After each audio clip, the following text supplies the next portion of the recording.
Grazie mille, buonasera. On va faire cette présentation en français. Et je suis très content que vous êtes nombreux dans cette salle parce que dès le début, on s'est dit qu'il fallait valoriser deux films que Cirque a tournés avec une grande actrice américaine, Barbara Stanwyck. Et aujourd'hui, vous allez voir le premier, All I Desire. C'était une tournée en 52-53, juste après la petite comédie sur la vie américaine de province que vous êtes en train de voir le soir à 22h. Donc on peut dire aussi que c'est le premier vrai mélodrame de la période universelle. Et je suis très content de pouvoir vous présenter Gaël Técher, et tout d'abord parce qu'il est l'éditeur du livre qui accompagne cette rétrospective, donc il faut vraiment dire merci, merci, merci.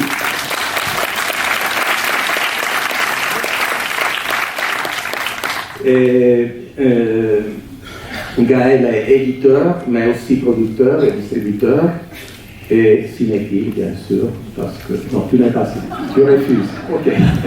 De toute façon, tu vois les films. Non, pas du tout. Alors, dis-nous ce que tu veux, pourquoi tu as choisi ce film. Mais en fait, j'ai plus rien à dire parce que Roberto vient de tout dire. Pourquoi j'ai choisi ce film? En fait, d'abord parce qu'il restait que celui-là que personne ne voulait présenter. Et là, c'est la réponse que tout le monde dit, mais c'est pas vrai. Hein. J'étais pas là aux autres présentations, donc j'ai l'impression d'être... Non, c'est un de mes films préférés de Cirque pour plusieurs raisons. D'abord parce qu'effectivement, comme tu viens de le dire, c'est l'invention d'un genre unique dans l'histoire du cinéma qui est le mélodrame cirquien universal. C'est le tout premier. C'est là où il pose toutes les bases de ce qui va faire sa reconnaissance des années plus tard, toute une structure mélodramatique profondément américaine, profondément cirquienne, voilà. Donc c'est l'invention d'un genre que lui seul a maîtrisé. Il y avait déjà des grands mélodramatiques, je ne sais pas si on peut dire ça, dans le cinéma hollywoodien. Il y avait John Stahl, il y avait King Vidor qui a son importance ici parce que King Vidor a fait l'un des plus beaux mélodrames de l'histoire du cinéma qui s'appelle Stella Dallas et qui était joué par Barbara Stanwyck et que je mets ma main à couper que Cirque avait vu Stella Dallas quand il a fait All I Desire. Ça, c'est une des réponses. Après, il y a le fait que, on en parlait hier ou avant-hier, je ne sais plus, il y a le fait que Cirque est très reconnu pour tout son travail sur la couleur, et je pense que c'était un très grand cinéaste du noir et blanc aussi, particulièrement dans 3 films, qui sont celui-là, Demain est un autre jour, dont je vais dire un mot juste après, et puis Tarnished Angels. Il y a mon amour immodéré, je l'avoue devant toute une salle, pour Barbara Stanwyck, qui est pour moi la plus grande actrice de toute l'histoire du cinéma. Ouais, non, c'est... Stanwyck, quoi. Et puis, il y a plein de choses. Je vais essayer de donner quelques pistes sans les creuser, parce que j'aime pas parler avant les films, surtout si vous ne l'avez pas vu, et c'est un film peu connu. Donc je pense qu'il y a des gens dans la salle qui ne l'ont pas vu. Il y a des choses très importantes. Il y a quelque chose qui est que Cirque a plusieurs fois dans sa carrière fait des doubles films. Il y a Écriture du vent et La ronde de l'aube. C'est un double film avec la même distribution, enfin sauf Lorraine Bacall, mais quand même avec les mêmes acteurs. Et il y a Magnificent Obsession et l'autre film avec Jane Wyman qui s'appelle Tout ce que le ciel permet, et il y a celui-là qui a une suite qui sera présentée demain ou après-demain par Christina Muller, qui est donc Demain est un autre jour, All I Desire. C'est comme si un premier film devait être retourné comme on retourne une chaussette, comme on retourne un vêtement, pour voir si ce qu'il arrive de différent au personnage, même au même endroit. Et là, on est dans le pessimisme cirquien, c'est que ça mène au même endroit. quels que soient les choix qu'on fasse, donc les choix dans tel film, Barbara Stanwyck va faire tel type de choix, et dans Demain est un autre jour, elle va faire l'autre choix, et en fait, au final, quoi qu'il arrive, c'est le regret et l'échec. En gros, c'est pas très très drôle hein, comme film, et Surf n'est pas très très drôle, même si les comédies sont très drôles. Il y a aussi des comédies qui marchent comme ça en binôme. Enfin bref, voilà, pour moi, c'est la première face d'un film en deux faces. Celui-là et Demain est un autre jour, avec la même immense actrice, Barbara Stanwyck. Tout grand film, je ne sais plus qui l'a dit, c'est peut-être Godard, est un portrait, un documentaire de ses acteurs, et particulièrement de son actrice.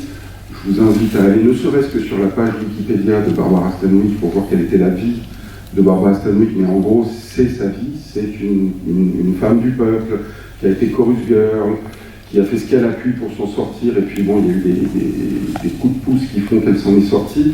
Là, dans celui-ci, il faudrait qu'on se retrouve après pour en discuter. Vous verrez, il y a un happy end qui est dicté par la production. Je pense que c'est le happy end le plus triste de tous les happy ends. Quand on regarde bien cette fausse fin dont Surf ne voulait pas, hein, et ben en fait elle est dramatique, parce que quel que soit le choix qu'elle fasse, vous verrez, elle est confrontée à... En gros, c'est elle ou la collectivité, et même c'est la petite collectivité ou la grande collectivité, enfin c'est toute la structure surfienne. Quoi qu'il arrive, de toute façon, elle aura tout perdu, et avec elle, tout le monde aura tout perdu. Donc, ne vous attendez pas à sortir du film malgré le happy end avec la banane jusqu'aux oreilles, parce que ça va pas marcher. Voilà. Sinon, quoi, il y a tout ce qui fait, la structure de mise en scène de Surf. Il y a des fenêtres, il y a des miroirs, il y a un escalier, il y a un jeu sur le dedans, le dehors, il y a un jeu sur le haut et le bas, comme dans tous les mélos surfiens, enfin même comme dans tous les films Universal, qui était le producteur, le studio de Surf, parce qu'en fait il avait toujours le même décor, il n'avait pas bien le choix, sauf qu'il exploitait jusqu'au bout. Il y a un truc qui pour moi il n'y a pas dans les autres livres, le film, pardon. Quand on a fait ce livre, on s'est beaucoup penché sur l'iconographie avec Bernard, avec un truc de jeunes matadors, parce que Bernard et moi, surtout Bernard, sommes de jeunes matadors. C'était l'idée de, on ne met pas les mêmes images que tout le monde met toujours, voilà.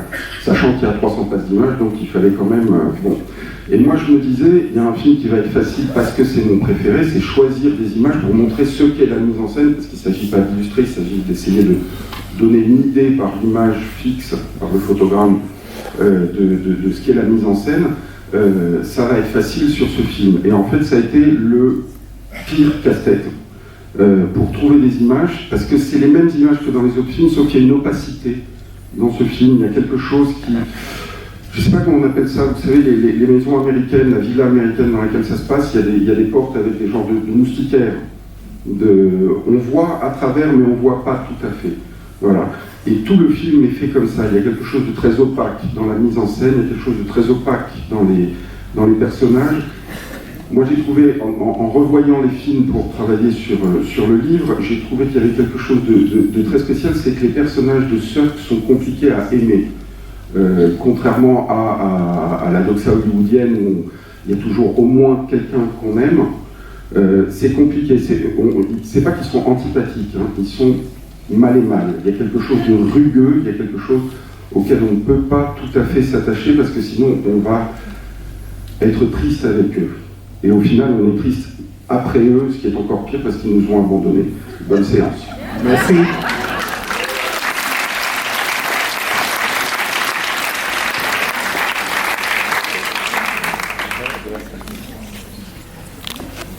Ça.